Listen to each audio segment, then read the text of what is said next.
Shalom, selamat pagi rekan-rekan semuanya. Apa kabar di hari ini? Saya percaya bahwa semua kita dalam kondisi yang sehat dan baik-baik saja sepanjang hari ini dalam providensi Allah atas seluruh kehidupan kita. Nah, sahabat yang dikasihi oleh Tuhan Yesus, di hari ini ada beberapa hal yang ingin saya bagikan tentang Injil, ya, tentang Injil. Kalau kita memulai dengan Injil sinopsis yang pertama, yaitu Matius, maka kita akan menemukan hal-hal yang luar biasa dalam Matius pasal yang pertama. Injil dibuka dengan silsilah keturunan dari mana Yesus akan lahir dan silsilah dari garis keturunan ayah, mulai dari Adam, Abraham sampai kepada keluarga Daud sampai kepada Zerubabel dan sampai kepada Yusuf, dan akhirnya Yesus lahir dari keturunan Yehuda. Ini menegaskan the fulfillment of the prophecy of the prophet in the Old Testament, pemenuhan nubuatan dari nabi-nabi perjanjian lama, bahkan dari awal kitab Kejadian, Bereshit, sampai kepada kitab Yesaya dan terakhir kitab Malaki. Jadi 39 kitab itu berbicara tentang pertama penciptaan Allah dalam Kejadian, lalu kemudian sejarah pemanggilan bangsa Israel, kemudian bapak-bapak Israel, the founding fathers of Israel, dan kemudian sisanya adalah kehidupan Israel itu dalam sejarah bagaimana pemilihan Allah atas hidup mereka. Dan kemudian kita dapat belajar dari sejarah kehidupan Israel, lalu juga penuh dengan nubuatan tentang kelahiran Mesaya Yesus Kristus sebagai the ultimate yang akan menjadi penebus, memenuhi seluruh nubuatan dalam kitab Torah. Lalu kita maju dalam Injil Matius, ini pasal yang ketiga, ayat yang kedua. Di situ dikatakan bahwa since the day John the Baptist proclaim and preach the gospel, repent because the kingdom of God is near. Ini pernyataan yang hebat. Jadi Injil dibuka, Injil diproklamasikan oleh John the Baptist dengan sebuah deklarasi yang luar biasa bahwa Yohanes memberitakan, bertobatlah sebab kerajaan surga sudah dekat. Dia mempersiapkan jalan bagi Kristus. Nah, kita di sini juga dapat melihat, kemudian kita maju satu pasal dalam pasal 4. Dalam pasal 4 ayat yang ke-17 itu juga ada sebuah pernyataan yang menarik sekali kita melihat di situ, ya rekan. Di situ dikatakan bahwa since the day Jesus preached, repent because the kingdom of God is near. Nah, ini menjadi sebuah topik yang menarik. Dalam Roma 3 ayat 23 itu dikatakan bahwa semua manusia sudah berdosa dan kehilangan kemuliaan Allah. Shalem dan lemut, ya, lemut dan shalem. Kita melihat bahwa di sini urusan Allah dan manusia adalah berbicara tentang keselamatan, yaitu rancangan Allah, usaha Allah untuk mengembalikan manusia pada rancangan semula. Rancangan yang mana? Rancangan di mana manusia harus hidup bersekutu dengan Allah dan melakukan kehendak Allah di Taman Eden. Tapi akibat hamartia atau disappointed, maka mereka keluar dari Taman Eden. Ada konsekuensi dari ketidaktaatan, penundukan mereka atas kedaulatan Allah. Nah, yang berikut adalah kita melihat bahwa inti daripada pemberitaan Injil, pesan daripada pemberitaan Injil sebenarnya adalah berbicara tentang metanoia atau repent, berbicara tentang pertobatan. Artinya pertobatan, pembaharuan pikiran, metanoia, dibawa kembali kepada rancangan semula. Jadi sebenarnya pesan Injil adalah adalah the good news. God have desire to bring all the people that fall in sin back to His plan. Nah, ini yang perlu kita sadari. Jadi dua pasal pertama daripada kitab Injil Matius ini, dalam Matius pasal 3 ayat 2, kemudian juga di dalam Matius pasal yang keempat ayat yang ke-17, itu sama pesannya. The same message. Dibilang di situ bahwa repent because the kingdom of God is near. Bertobatlah sebab kerajaan surga sudah dekat. Nah, ini yang sungguh luar biasa sekali. Itu pesan Kristus. Jadi mulai saat itu Yesus memberitakan bahwa bertobatlah, kerajaan surga sudah dekat. Tidak ada yang berubah dari apa. Jadi Yesus mengikuti semua apa yang tertera dalam kitab suci itu secara tepat, memenuhi kitab Taurat itu secara tepat sekali. Tidak ada yang menyimpang. Pesan utamanya yaitu Injil, kekuatan Allah yang menyelamatkan semua orang yang percaya. Lalu kita maju bergeser dalam pasal yang kelima dari Injil Matius up to the verse of 7 from the Gospel of Matthew. Kita melihat bahwa Matius pasal yang kelima, Sermon of the Mount of Olive atau khotbah di atas bukit, kita melihat bahwa dari pasal 5 up to 7 itu adalah pengajaran daripada Tuhan Yesus, the Lord's teaching of Jesus Christ. Jadi kita dapat melihat seluruh pengajaran Tuhan Yesus ada pada Matius pasal yang kelima sampai pasal yang ke-7, start from the khotbah di atas bukit, ya, Sermon of the Mount of Olive. Nah, itu jadi kita dapat melihatnya di situ. Dari pasal yang kelima saya sampai pasal yang ke-7 dari pengajaran Yesus itu, saya bergeser ke pasal yang ke-16. Dalam pasal yang ke-16 ini, setelah pasal-pasal yang lain berbicara tentang kelahiran Tuhan Yesus dari keturunannya Tuhan Yesus, kemudian membuat pernyataan Yohanes bertobat karena sudah dekat, kemudian dalam Matius pasal 4, lalu bergeser Matius 5 sampai pasal 7. Di situ kita melihat tentang the Lord teaching of Jesus Christ, dimulai dengan khotbah di atas bukit. Lalu saya bergeser ke pasal yang ke-16, itu tentang the confession of Peter. Bagaimana pengakuan Petrus dalam diskus dengan murid-muridnya secara terbatas, 12 murid. Yesus berkata, menurut kamu siapa aku? Lalu mereka berkata, menurut kata orang, engkau adalah Elia, engkau adalah Yohanes, salah satu nabi yang besar yang akan datang.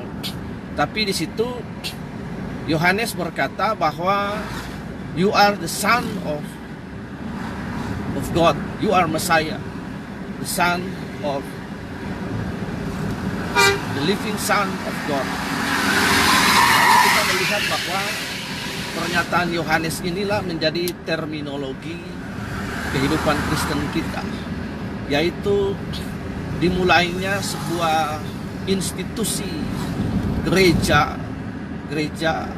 artinya eklotoi. Kita dipanggil dari kegelapan, dibawa dari kegelapan, dipanggil ke dalam terang. Eklesia dari akar kata eklotoi, gereja. Kita melihat bahwa ini pernyataan Tuhan untuk mendeklarasikan gereja. Atas pengakuan Petrus itulah Yesus berkata, di atas batu karang ini aku mendirikan sidang. Nah, ini pernyataan yang luar biasa pernyataannya. Jadi menjadi terminologi Kristen, menjadi ideologi kita adalah ideologi Kristus, the Christ ideology. Nah, ini yang perlu kita pahami. Kalau di Indonesia kita menemukan bahwa ideologi Pancasila, 5 sila dengan 32 butir yang ada, itu menjadi falsafah negara, ideologi. Nah, ideologi berasal dari kata ide dan logos, seperangkat gagasan, ide dan cita-cita. Di mana kita menemukan di sini, jadi ideologi Kristen dibangun daripada the life of Christ, kehidupan Kristus Yesus, seluruh kehidupan Kristus Yesus. Bahkan 32 66 kitab, 39 perjanjian lama, dan kemudian 27 perjanjian baru, dan kehidupan Yesus itu sendiri. Jadi seluruh bangunan kehidupan Kristen dimulai dari pengakuan Petrus akan kedivinidasan Allah, keilahian Allah. Ketika Petrus berkata bahwa engkau adalah Mesias, anak Allah yang hidup. Dalam Roma 12, dalam 1 Korintus 12 ayat 3, bahwa tidak seorang pun dapat mengaku bahwa Yesus adalah anak Allah kalau tidak digerakkan oleh Roh Kudus. Nah, ini hebat sekali. Jadi berdasarkan pengakuan Petrus inilah maka Yesus meletakkan fondasi gereja. Di sini kita melihat bahwa seluruh kehidupan gereja harus berpusat pada the lifestyle of Christ. Seluruh pengajaran, seluruh kegiatan gereja, seluruh pusat doktrinal gereja, seluruh kegiatan apapun yang dilakukan harus berujung dan merujuk kepada the life of Christ. Jadi Kristus itu adalah ideologi kita. Ideologi Kristen adalah ideologi Kristus. Our ideology is Christ ideology. Nah, ini yang luar biasa. Kalau seseorang di Indonesia dia melanggar dan tidak mengakui falsafah Pancasila sebagai dasar negara, bagaimana negara ini berpijak dan menyelenggarakan kehidupan berdasarkan garis-garis besar haluan negara dengan konstitusi kita, Undang-Undang Dasar 45 dan batang tubuh dan preambelnya, maka secara otomatis dia tidak mengakui kedaulatan negara Indonesia. Dia tidak mengakui kedaulatan negara Indonesia yang berhak berkuasa mengatur administrasi negara dan menjalankan hukum sebagai negara hukum institusi. Nah, ketika seseorang tidak mengakui falsafah Pancasila, Undang-Undang Dasar 45, garis-garis besar haluan negara, maka secara hukum dia sudah disebut persona non grata. Karena dia menolak ideologi Pancasila, dia menolak falsafah Pancasila, dia menolak dasar-dasar dan nilai negara, maka dia sudah secara langsung disebut persona non grata. Nah, ini sama juga kalau seseorang tidak mengakui kedaulatan Kristus yang dikatakan oleh Petrus bahwa you are Messiah, you are the living Son of God, maka seseorang sudah dipersona non gratakan daripada the God's kingdom. Karena apa? Ketika seseorang pribadi, ketika doktrin kita, ketika pengakuan kita, our confession, pengakuan kita ketika kita berkata bahwa you are Messiah, you are the living Son of God, maka secara langsung kita mengakui kedaulatan Tuhan atas kehidupan kita. Itu yang harus kita paham. Karena itu seluruh pengajaran gereja, seluruh kehidupan gereja, pelayanan, kegiatan apapun harus berpusat pada Kristus. Karena itu teologi Kristen harus menjadi Kristus-sentris. The lifestyle of Christ, the principle of Christ, the value of Christ yang ada di dalam Matius pasal yang ke-5 sampai Matius pasal yang ke-7 yang kita sebut the Lord's teaching, pengajaran-pengajaran Tuhan Yesus. Nah, nanti dalam kitab-kitab setelah Kisah Para Rasul, bagaimana Rasul Paulus kemudian membuat sistematika bagi pengajaran Tuhan Yesus dirinci lagi secara doktrinal dalam kitab dimulai dengan kitab Roma. Itu luar biasa, kitab Roma, bagaimana sebuah kitab yang dipaparkan secara luar biasa. Lalu dalam Matius pasal 5 sampai pasal 7 itu poin-poinnya itu dijelaskan di situ, the Lord's teaching. Nah, kita melihat. Karena itu seluruh kehidupan Kristen kita, apapun kita berumah tangga, kita bekerja dan melakukan berbagai kegiatan apapun, haruslah selalu ada Kristus di dalamnya. Karena itulah kehidupan Kristen. Pengakuan Kristen adalah you are the living Son of God. Engkau adalah Mesias, anak Allah yang hidup. Berbicara ketika Petrus mengaku dan kita mengaku bahwa engkau adalah Mesias, anak Allah yang hidup, maka kita mengakui kedaulatan Kristus atas hidup kita. We confess the authority of Christ in our life. Dengan demikian kita menundukkan diri dan menyatakan kedaulatan Allah atas seluruh kehidupan kita. Allah berdaulat. Jadi ketika kita berkata you are the living Son of God, you are Messiah, engkau adalah Mesias, anak Allah yang hidup, kita sementara mengaku Yesus berkuasa atas kehidupan saya. Kita menerima kedaulatan Allah secara mutlak dalam kehidupan saya 100% ya. Tidak 50-50. Nah, ini yang menjadi luar biasa. You are the living son of God. Sungguh hebat pengakuan ini. Nah, tidak ada di dalam pengakuan-pengakuan yang lain bahwa ada ajaran-ajaran yang lain, agama-agama yang lain yang sebegitu luar biasanya dengan kekristenan. Yesus unggul ketika dia berkata, engkau adalah Mesias, anak Allah yang hidup. Nah, di mana Yesus secara moralitas unggul, secara kedefinitasan unggul daripada tokoh-tokoh dan para nabi yang lain. Nah, dan Yesus bukan nabi. Yesus bukan nabi, tapi dia adalah Tuhan. Nah, kita melihat di sini dalam kita bergeser kemudian ke Injil sinopsis yang lain, kita melihat bahwa dalam Yohanes pasal 14 ayat yang ke-6 dikatakan bahwa akulah jalan kebenaran, akulah jalan hidup dan kebenaran, akulah jalan kebenaran dan hidup. Di sini kekristenan unggul sekali, di mana Yesus berkata bahwa aku adalah jalan, tidak ada jalan yang lain. Kristus adalah jalan itu, dia datang dan dia menunjukkan jalan. Tidak ada tokoh agama di dunia ini yang berkata bahwa aku adalah jalan selain Kristus Yesus yang adalah Tuhan. Dia datang dari surga, dia adalah jalan itu, dia menunjukkan jalan itu, dia menjadikan dirinya jalan itu, dan melalui dia semua orang sampai kepada Bapa. Nah, tidak ada tokoh agama pun di dunia ini, agama jenis apapun, penyebarnya, nabinya, tokohnya nggak pernah bisa berkata dia adalah jalan. Dalam salah satu kitab suci dikatakan Siratul Mustaqim, jalan lurus, adalah Isa alaihi wasallam. Nah, pengakuan ini pengakuan yang luar biasa. Bismi albi wal ibni warohul kudusi ilahu wahid. Satu-satunya Allah yang esa, jalan kebenaran dan kehidupan itu. Jadi dia berkata, aku adalah jalan. Yang kedua, aku adalah jalan kebenaran. Semua kebenaran di dunia ini bukan kebenaran mutlak. Selamat pagi Pak Antoni Palinusa dan semua rekan-rekan yang lain, Gandong Mena Muria. Jadi semua kebenaran di luar kebenaran Kristen, di luar Kristus, bukan kebenaran mutlak. Jadi yang pertama, Kristus bagi kekristenan adalah kebenaran mutlak. Semua kebenaran di luar Kristus itu dibangun dengan retorika orang menulis sebuah kalimat kebenaran, lalu kemudian mendefinisikan kebenaran itu menurut pikiran mereka, menurut penafsiran penalaran mereka.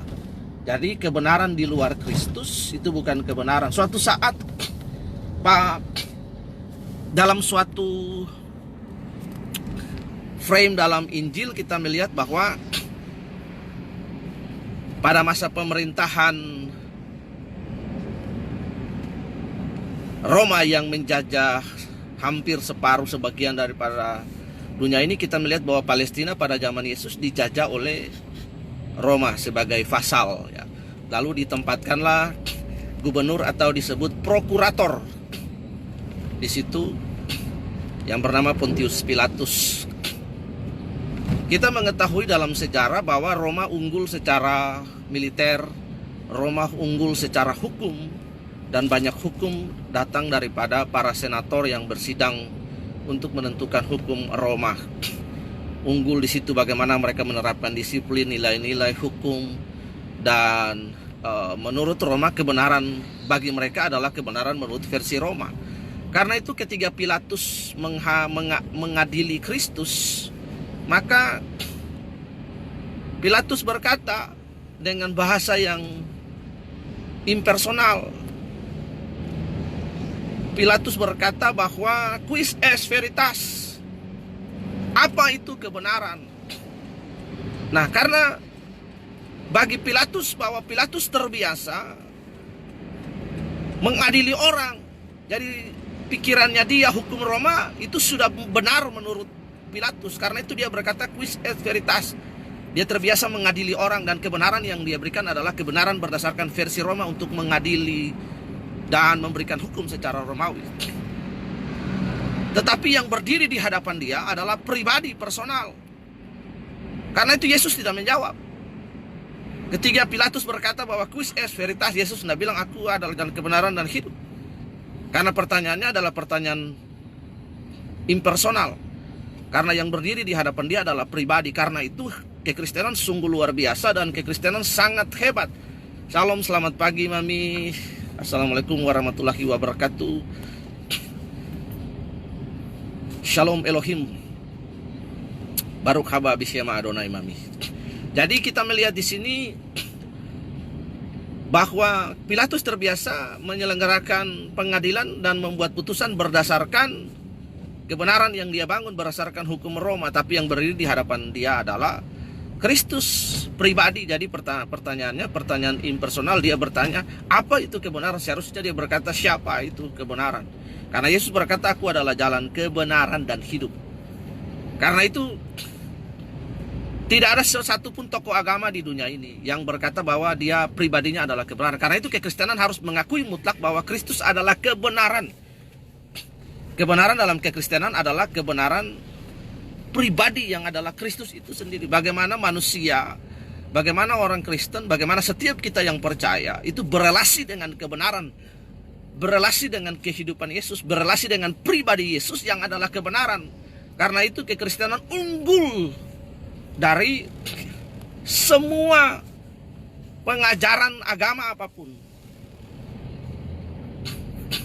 Ketika dia berkata bahwa aku adalah kebenaran, dalam Yohanes pasal yang ke-8 ayat 32, Yesus berkata, if you know about the truth shall make you free. Jika engkau mengenal kebenaran, maka kebenaran itu akan memerdekakan. If you know about the personality of Christ, wah ini luar biasa. Karena itu dia berkata dan jalan kebenaran hidup dan kehidupan. Ini yang luar biasa. Tidak ada tokoh agama pun yang bangkit dari kematian. Tuhan kita berkuasa atas kematian dan kehidupan. He is a God. Karena itu dia berkata aku adalah jalan dan melalui dia tidak ada jalan lain.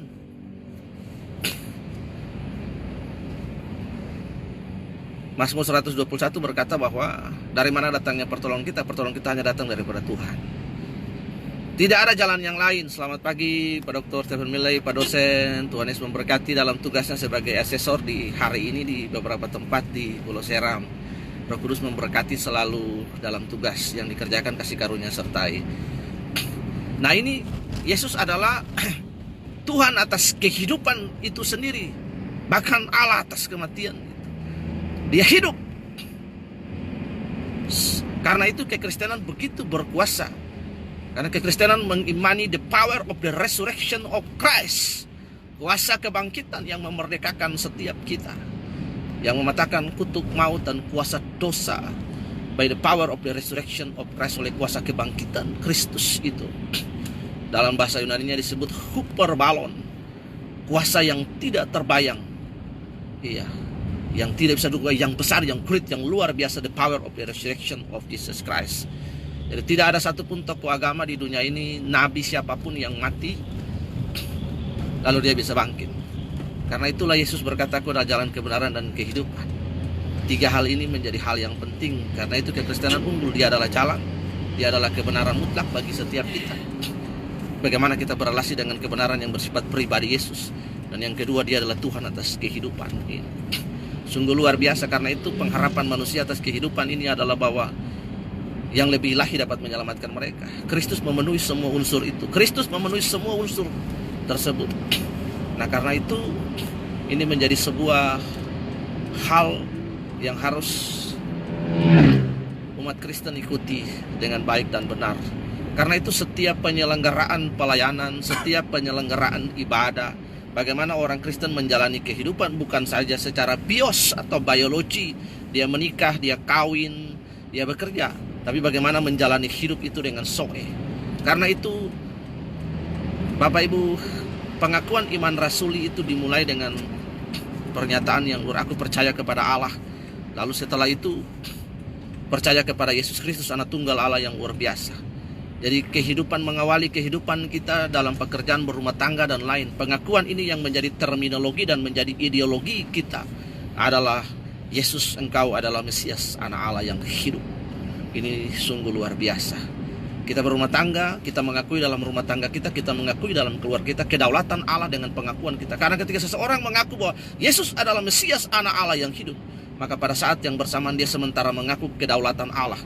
Saya membayangkan jika ada seseorang yang menolak Pancasila sebagai doktrin, maka dia sudah bukan warga negara Indonesia. Karena itu saya secara pribadi menolak setiap warga negara Indonesia yang atas kesadaran sendiri menolak pengakuan akan falsafah Pancasila, Undang-Undang Dasar 45 dengan batang tubuh dan preambelnya. Ketika dia menolak hal ini, maka dia menolak kedaulatan negara Republik Indonesia dan dia harus dipersona non gratakan. Karena itu saya menolak semua warga secara pribadi. Saya menolak semua warga-warga Indonesia yang secara sadar mengakui kedaulatan ISIS dan pergi berperang di ISIS di Suriah. Saya menolak mereka untuk kembali ke Indonesia. Harap pemerintah Republik Indonesia memperhatikan ini dengan baik. Saya menolak mereka untuk kembali ke Indonesia karena mereka tidak mengakui ideologi dan falsafah negara ini, yaitu Pancasila, 5 sila dan 32 butirnya. Kemudian tidak mengakui Undang-Undang Dasar 45, tidak mengakui kedaulatan negara. Jadi ketika seseorang tidak mengakui Yesus sebagai anak Allah yang hidup, you are the living son of God, maka dia tidak mengakui kedaulatan Allah. Selamat pagi Pesimonoia, Tuhan Yesus memberkati. Apa kabar hari yang baik hari ini? Kasih karunia dari Allah Bapa menyertai selalu dalam setiap pekerjaan yang dilakukan. Selamat pagi juga Pak dosen Denny Syakirsyah. Assalamualaikum warahmatullahi wabarakatuh. Tuhan memberkati ya. Jadi ketika seseorang tidak mengakui Yesus sebagai anak Allah, seperti pengakuan Petrus, engkau adalah Mesias, anak Allah yang hidup, yang pertama, dia sudah menolak kedaulatan Allah dalam hidupnya. Dari dalam hidup berkeluarga, bekerja, berumah tangga, melakukan pelayanan Kristus sentris. Semua apapun yang kita lakukan merujuk kepada satu pribadi Kristus, dan pengakuan ini harus ada dalam setiap pelayanan kita, dalam hidup kita. Ini yang saya sampaikan di hari ini. Terima kasih sudah mendengar tausiah saya di hari ini. Rekan-rekan semua, selamat beraktivitas. Tuhan Yesus memberkati kita di hari ini. Shalom, Baruch haba b'shema Adonai. Tuhan Yesus memberkati. Soli Deo Gloria, Coram Deo.